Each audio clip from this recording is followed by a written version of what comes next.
Alrighty, welcome to the pod. This is Khaliq. We got Zo. We are the Curry Crooks. And if you don't know, if this is your first time tuning into our podcast, essentially we talk about business, life hacks in terms of like what people do to get success and what they do to do it at a quicker rate. Things that can help you get to where you want to be faster. And along the way, we want to talk to interesting people that have done it and who can share their experiences and really guide you. And when we talk to people, we want to get actionable insights. We want you to be able to take it away and use it right away in your life. So, with that, I want to introduce you to Ayyan, who is friends with Zohaib, and it's our first time meeting. So, Ayyan, I'll pass it off to you to give us a little bit of an intro. Yeah, man. First of all, thanks for having me on. Khalik, nice to meet you, man. I know you're out and about all over the world, so nice to see you, albeit virtually. So, hey, nice to see you again. Likewise. As far as the intro, yeah, like happy to chat with you guys and happy to see, what productive tips I can, try to enlighten on others in the next half an hour or so. So, Sweet. Ayyan, man, you just graduated Berkeley Law School. That is true, I man. That scoped is you true. out on LinkedIn, found out you That's true. graduated from law school. Now you're doing big things. You were in Nevada. My guy just got engaged, Nakad. Congrats. Got it up. Nakai not yet, but yeah, engaged. Yeah, All right. Well, yeah. basically. Yeah.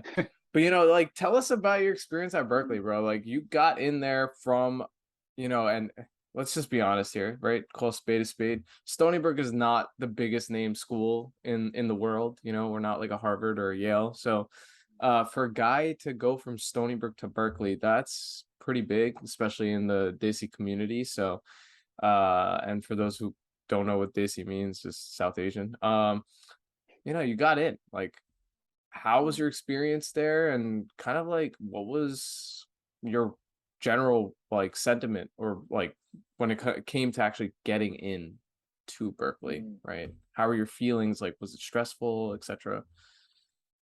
I think the thing is, man, that like, when like it snowed, right? And the entire sidewalk, it's like two sidewalks, one sidewalk that's filled with snow, and across the street, someone has already plowed the way, so the sidewalk is clear, right? It's much easier to cross the street and go towards the sidewalk that's clear, right? I mean, there's no kind of resistance there. But in order to walk on your side of the sidewalk, you have to shovel, you have to, take care of the effort. I think that's what my initial experience was trying to go down the law path, right? Because especially in the area that we live, right? Every single Desi parent is sending their child to become a doctor, right? If not a doctor, become an engineer, right? Yeah. And even for myself personally, right? My family, I have all doctors in my family, right? So of course there's many privileges that come with that, right? But also it's kind of like the thing of like, oh well, we did this and your grandfather did this, and so what I mean, your brother did this. So the path was much more straightforward, much more linear, right? Go to college, you do pre-med, you go to medical school, you're good to go, right? On the legal side of things, no one knew anything about it because frankly there was no other person I could talk to about it. So I think for me, the stress came from not as much like, like, I mean, of course, getting to Berkeley is a big blessing, or whatever, but it's more so like, how do I even apply to law school, right? What is in the exam? What is an LSAT? What is the requirements? This pre-med track, is there a pre-law track, right? And I think those are the things that I had to kind of learn on the fly. And, I think looking back on it, a lot of things worked out in my favor, like out of luck, I'll be honest with you. And I'm glad it did, and now alhamdulillah it's worked out, and I'm doing well for myself. But there was definitely a couple of years in college where I was like, I don't know if this is gonna pan out. You know what I mean?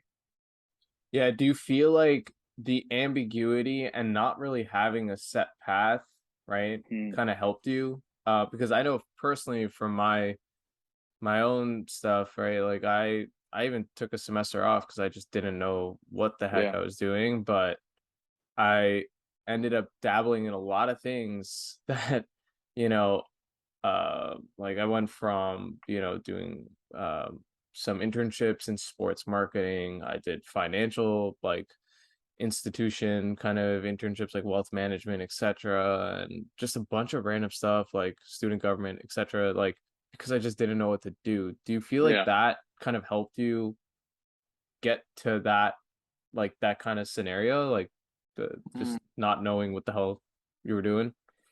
Yeah, I think that's right, right? I think that what it comes down to is like, actually, I was talking to Asim, I was talking to Zohib, your brother about this a lot, right?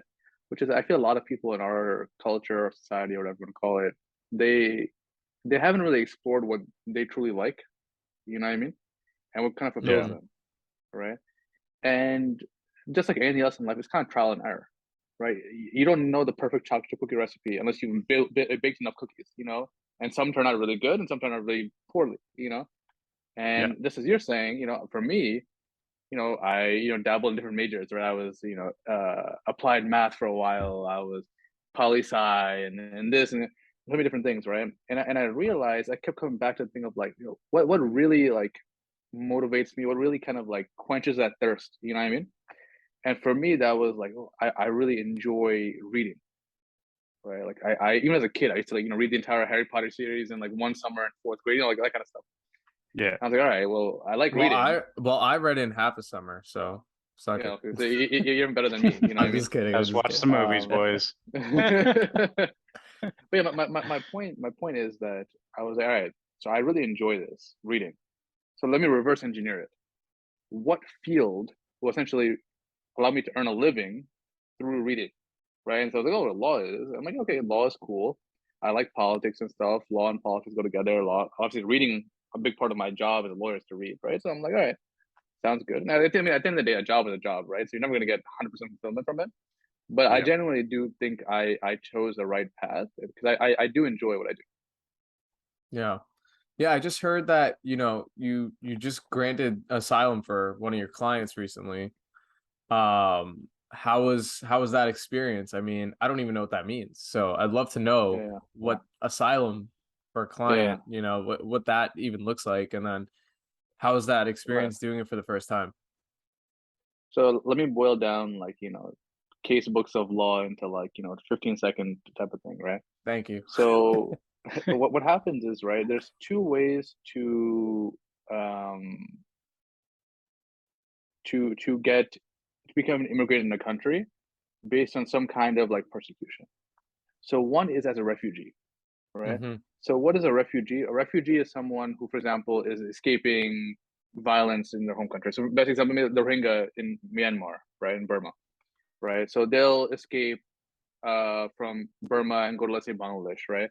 And then they'll apply to be a refugee in America, saying that, listen, like our circumstances are really dire here, we need to come to America, right? So they apply outside of the United States. But then there's a group of people who apply inside the United States. So for example, right, we can think about an example of like, let's say someone lives in Guatemala, right?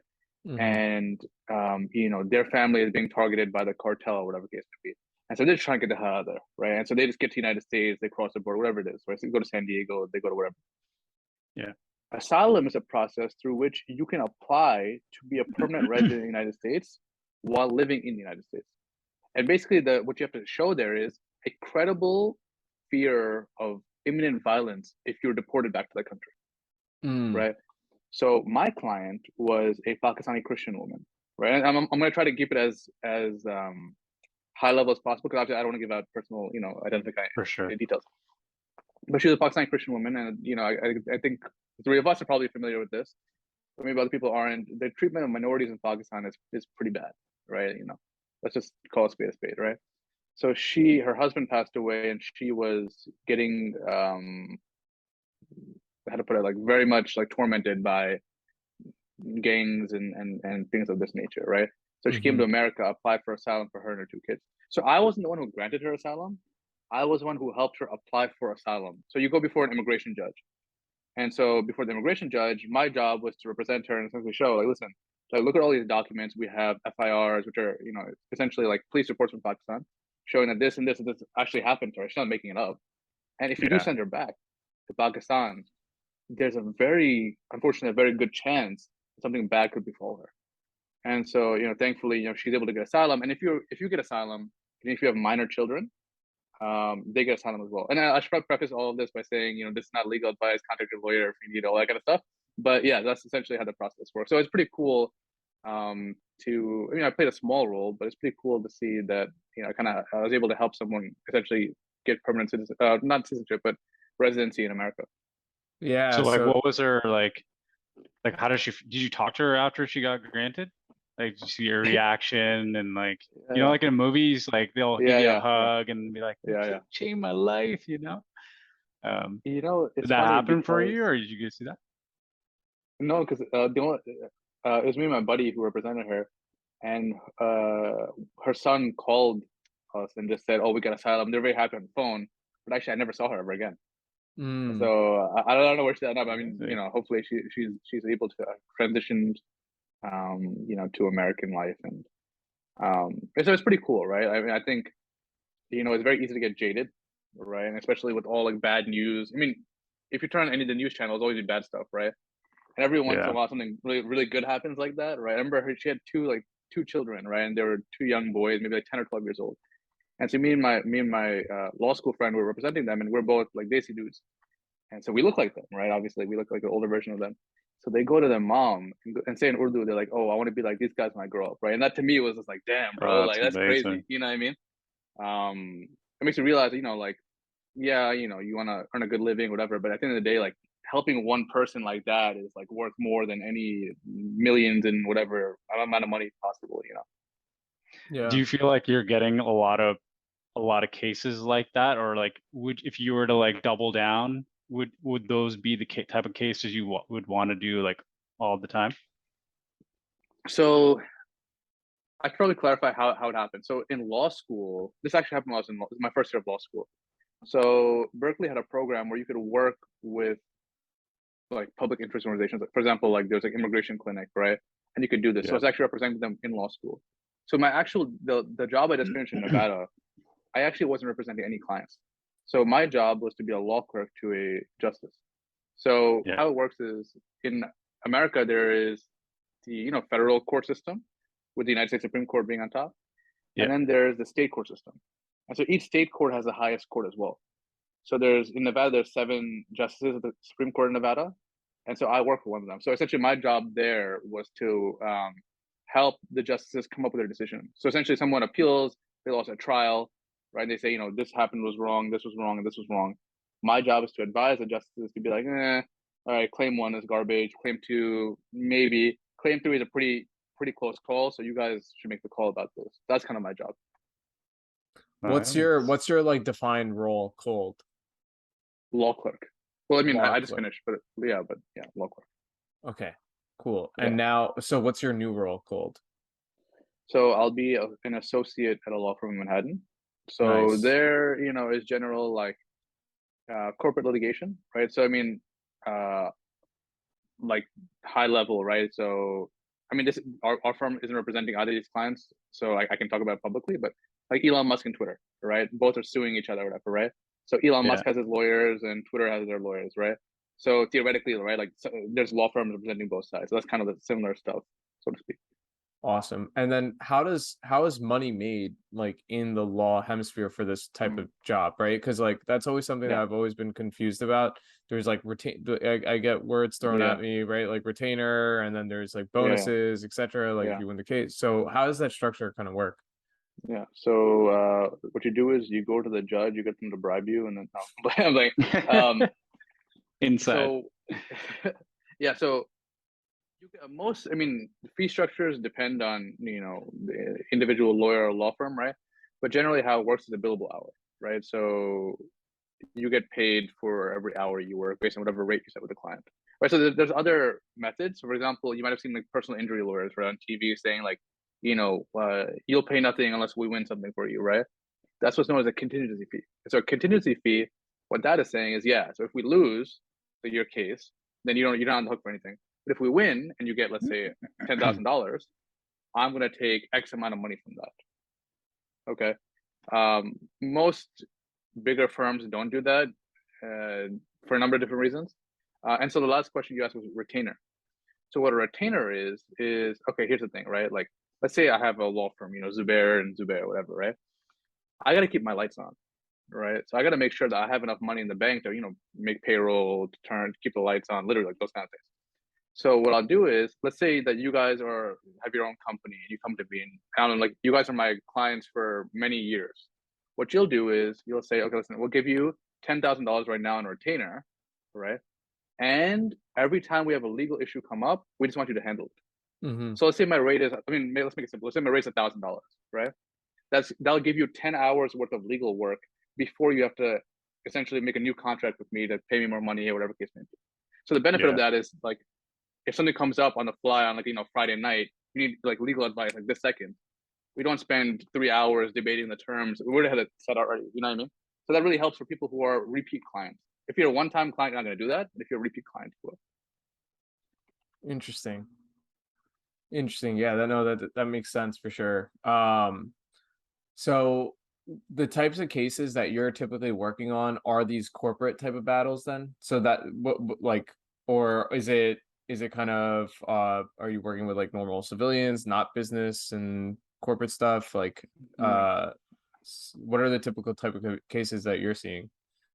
So the thing is, I did a summer like internship a couple of years ago. I haven't started my official role until Okay. a couple of weeks from now. So Yeah. I can speak generally about how these large firms operate, right? So I will say in law, there's very much like different, like I don't use the word tier, so that implies something's better or worse, but it's just like different structures, right? So these Like big law firms, specializations, right? yeah, sort of, right?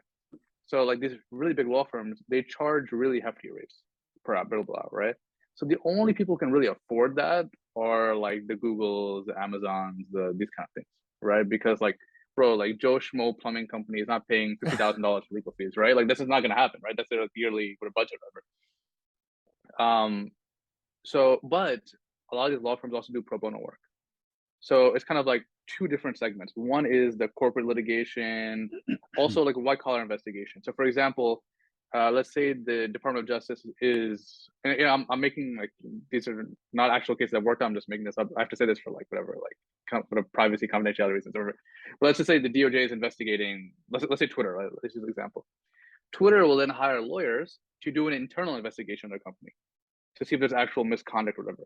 And what Twitter will do then is be like, once we find out that, okay, the CFO was, I don't know, using money to pay for yachts or whatever case, bribes, Twitter will wrap out that person to the DOJ to get a favorable like sentence or whatever, a favorable judgment, right? So just a word of advice to everyone, not legal advice, but just general advice. If you're working for any corporation, know that the corporation's lawyers are not your lawyers. So if some sticky situations Okay. going on, you want to make sure you get your own legal advice. And again, this is not legal advice, so please don't come suing me. But yeah, that's essentially what it is. Okay.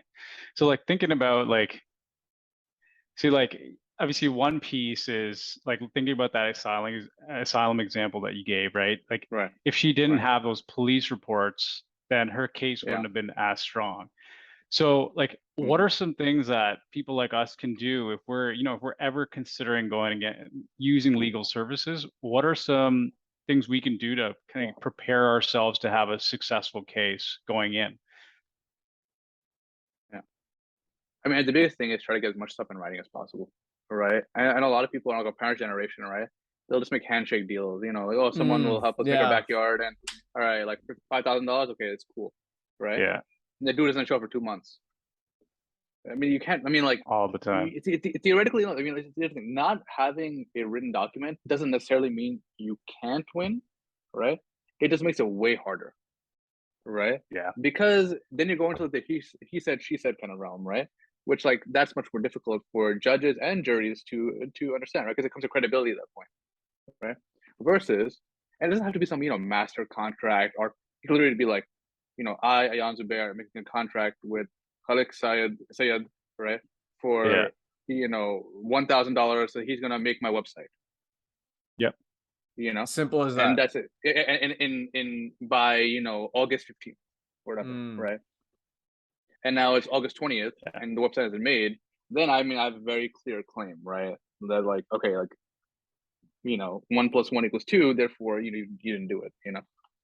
Yeah, it's like my dad, we have a motel business in Canada, and like he always works with so many different contractors, and he like naturally just trusts them. He'll like give them like upfront Yeah. cash, and it's Yeah. all through cash. And I'm just like, you know, Dad, you gotta get something in writing with these guys, Paper trail. especially if it's any project Yeah. over 10, 15K. You have to. Yeah.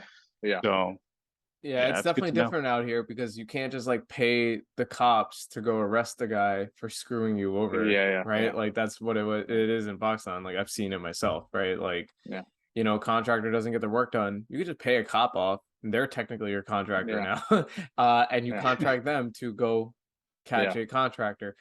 You know, and I've seen my dad Yeah. get burned. I've seen kids our age get burned, right? Yeah. Like No, with yeah, a totally. lot of handshake deals, like verbal agreements, even with companies, right? Verbal agreements with the job, for example. It's not set in stone. Yeah. But that's, yeah, I mean, so it's as simple as that. Date, you know, you represent both parties on paper, you get the signature. I mean, here's the thing, right? Um, Like, yeah, you could go to lawyers and get a draft or whatever, right? But now you're increasing the cost of everything, yeah. right? Yeah. Because it's already probably going to increase the cost by 1,000 or 2,000 right there, probably, right? Mhm. You know, and again, this isn't legal. I heard keep saying this just to whatever. Well, keep my hands Disclaimer. clean. Disclaimer, the content of this video. Hey, like the Rated small prints on the R. TV screen.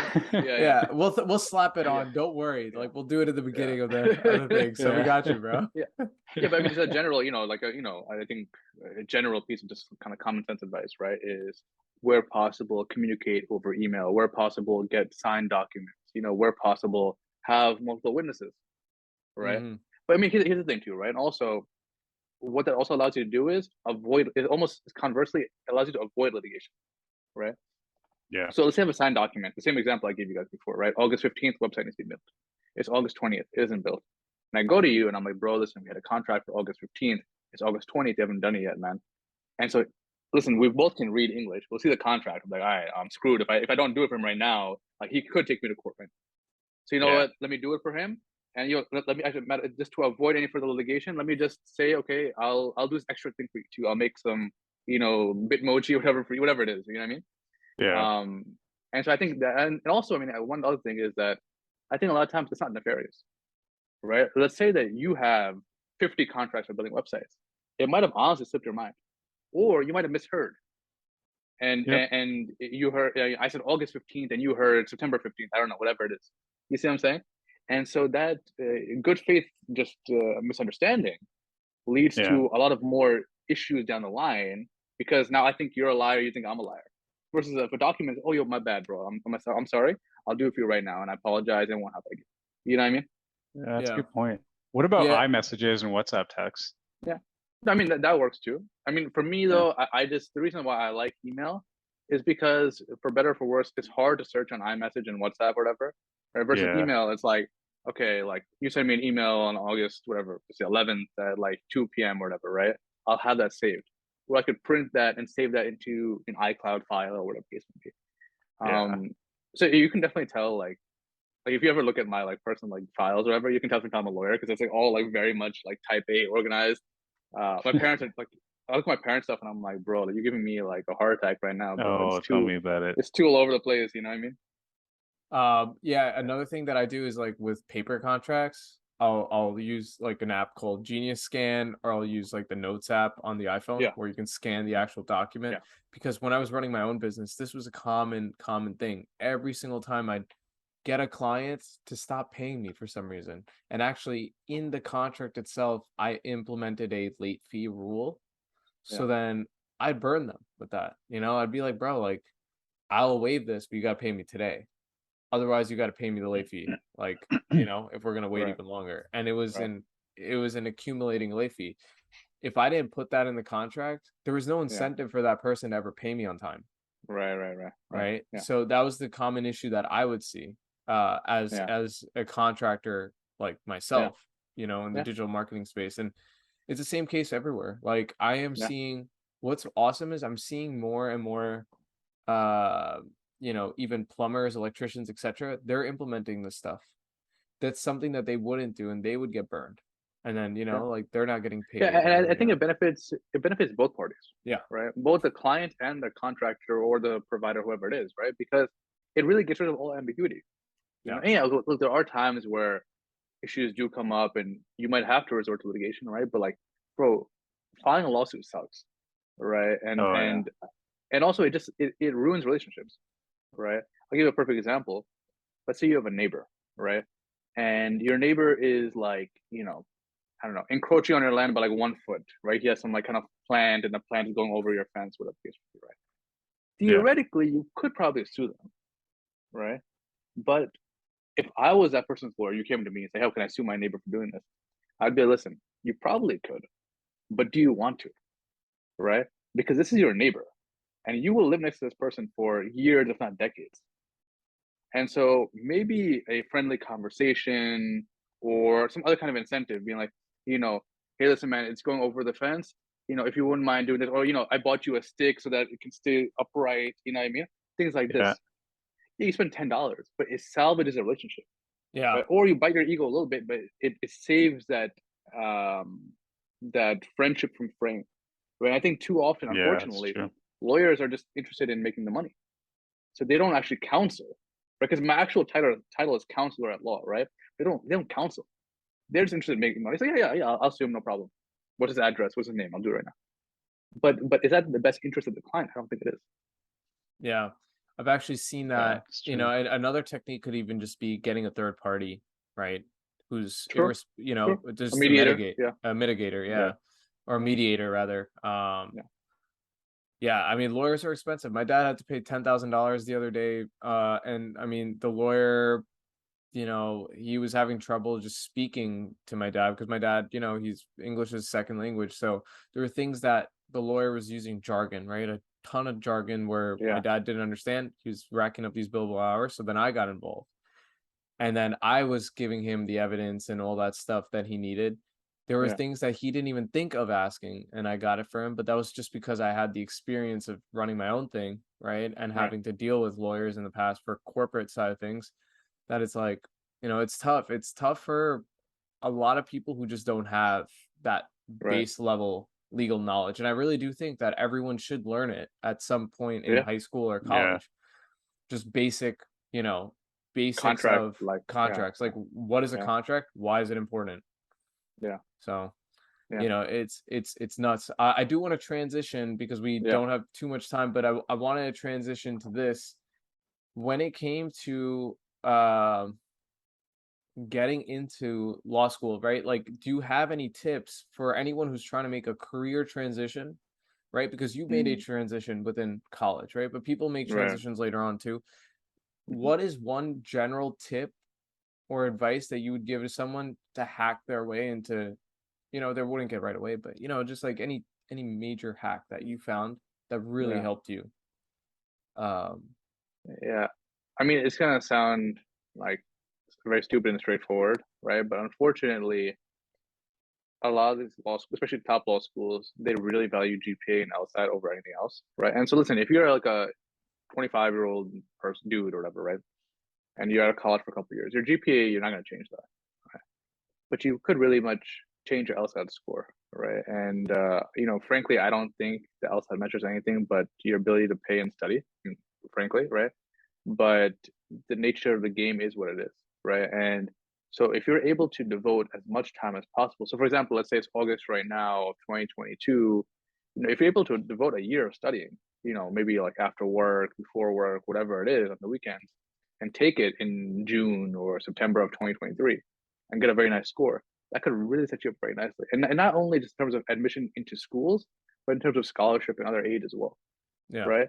Because one small piece of advice I can give that I did, I think everyone can implement, is look at your GPA and look at your LSAT and see at which schools you're, in the 25th percentile, so that's a reach school, which schools you're in the 50th percentile, so that's 50-50 shot, and which schools you're very much in the top quartile or even higher than that, right? And I recommend applying to at least a couple of those schools where you're very much kind of overqualified, so to speak, right? Why? Because those schools are likely to give you scholarship offers. And what you can do is use that to bargain with other schools you actually want to go to. That right? leverage, And so baby. yeah, True. and I did that, right? And I give you a perfect example of myself. I mean, I'll speak very openly about this. I applied to some school. I won't name which ones, right? But essentially for that reason, I got the aid, right? I got a scholarship. I went to Berkeley, and I'm like, yo, listen, I would love. And by the way, this is during the Trump administration, so I was very much playing like, oh, I'm a Muslim, like we need You Muslims got to in play like, that oh, card, bro. Play Yeah, that I yeah, card. saw You got that. the card. Play the That card. I Islamic say that. scholarship, yeah, baby. yeah. I had to kind of like pimp out my identity a little bit, just a tad, right? Oh, I do it all But I the went to time. them, but, I mean, like, they're gonna do it either way, so might as well. You might benefit from it, right? Yeah. So, anyways, I went Yeah. to them and I'm like, listen, like, so and so school is giving me, this much, right? Can you do something for me? Can you match it? And they're like, listen, we really want you to come here. We can't match it, but would this be enough? A little bit less. And I'm like, hell yeah, bro! Like, it's better than nothing. Let me sign right now. You know what I mean? And so I end up saving like I think over like 80 grand by doing that. Damn, 80 grand Yeah, just by that Holy. one. Yo, yeah. that is So a life and hack so right there, bro. those 4 applications probably cost me like Holy. $400. The So ROI, $400 bro. in and 80,000 out. You know what I mean? It's crazy. Oh Love my it, man. god, Holy. bro. The ROI is Yeah, 200,000% on that, bro. yeah. 200,000%. So people be playing in the stock market and crypto. Yeah. Yo, you should be applying. Well, because the thing is, You should student be loans are applying to grants, like the schools scholarships. that Yeah, bro. Like, so that's the Yeah. exact advice that I gave Mohid, my youngest brother. He's applying for colleges soon. And I was like, bro, like, start applying for some scholarships. Yeah. Start applying for some, make a list just like that. And I did not ever think of that, like, to leverage though. So No, that's incredible. but the thing with leveraging is you probably only get one shot for it. Yeah. So you want to wait until you get all your offers and do it. By the way, Zab, I have to text you something. I have an idea for Mohid. I'll text you later. I don't want to. Yeah. We'll talk about that later. But Yeah. dude, fire advice. Damn. Well, Okay. we appreciate you so much for coming on today, bro. This is I the appreciate second you guys, man. episode. Hopefully we can get you on again. As like your career is progressing, because I'd love to share that in our networks and stuff like that. Just because I learned a lot, right? And yeah. So thank you so much for coming on. Yeah, thanks so much, man. Any closing Yeah, for words, sure, man. Ayyan? You got any last tidbits of advice for the people? I got a question for you guys, bro. Yeah. What's up? If you are okay with speaking about publicly, what is the end game of doing this podcast? What's kind of your goal to disseminate to other people? Yeah. purpose? So end game for me, for me personally, the biggest problem that we have, and I think this is like in the pockets of the communities that both Khaliq and I have come from, right? Like he's from Toronto, and that area where there's a ton of immigrants that come in. Right. I'm on Long Island, New York. We have a ton of immigrants here who just have no clue, like, of these career hacks and tricks and stuff like that. Like, especially the contracts, bro. Like, my dad just got burned the other day, right? Like, he did not sign a contract. He got burned. The guy stopped showing up. He already paid the deposit, all that. Bro, my dad lost like almost $5,000 just because of, there was like this thing that he needed to get fixed in his store. Khaliq was just talking about but that doesn't just happen to our dads. It happens to their daughters and sons as well. Yeah. And until someone tells them, they're not going to fix those things. So that's kind of why I did this. I have no end game for like money or revenue because I don't really know how to. Yeah, same. But like, Gary V, I know he's like content, but the content we're trying to produce is very niche, bro. Like it's hitting those people that need the information most. I get hit up with questions all the time. I don't have all the answers. So you know what I do? I ask people like you. I'll ask, my accountant friends, etc. But how about we just record this so then it's being shared to everyone?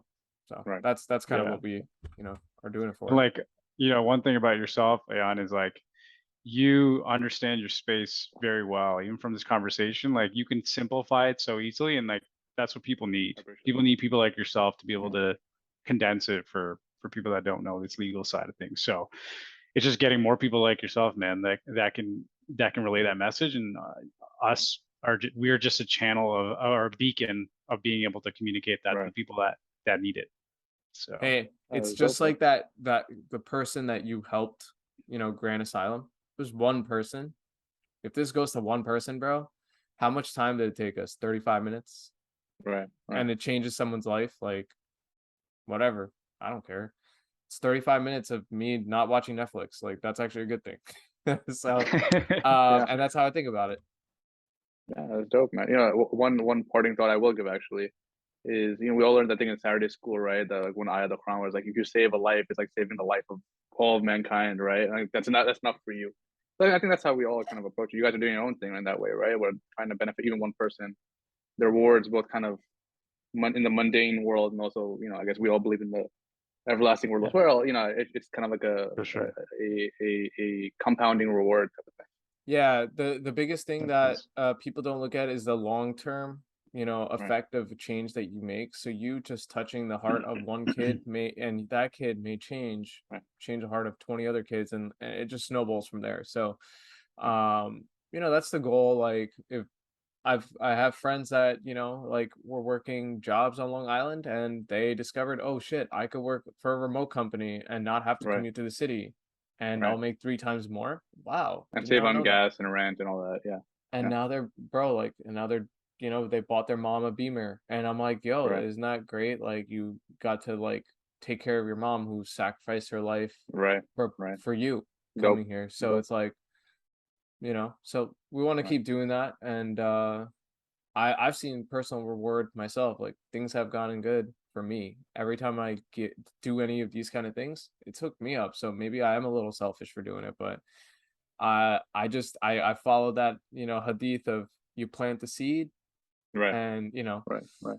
Right. Facts. so that's kind of why we're doing it. But thanks again for hopping on. For sure, man. And hopefully we can share this soon. But you know, if you guys are listening and you want more, please suggest you know, any speakers, or if you want to pop on the pod, let us know. And yeah, thanks for listening slash watching slash TikTok slash Instagram slash whatever. Before we go, Ayyan, is there any way, Yeah. anywhere you want people to find you, like Twitter, Yeah. LinkedIn? Sure. Um, So LinkedIn you is got my name, Ayyan. Yeah, it's my name, Ayyan Zubair, and then all the kind of Twitter and Instagram, all that's all Ayyanic Bond, just my name, Hick Bond, pun on nice. the scientific stuff, whatever. So yeah, Loser. I know. We'll give you a pass. All good. Appreciate it, man. Yeah, man, All right, bye for sure, guys. bro. See you guys. All right, take See care. you. Bye.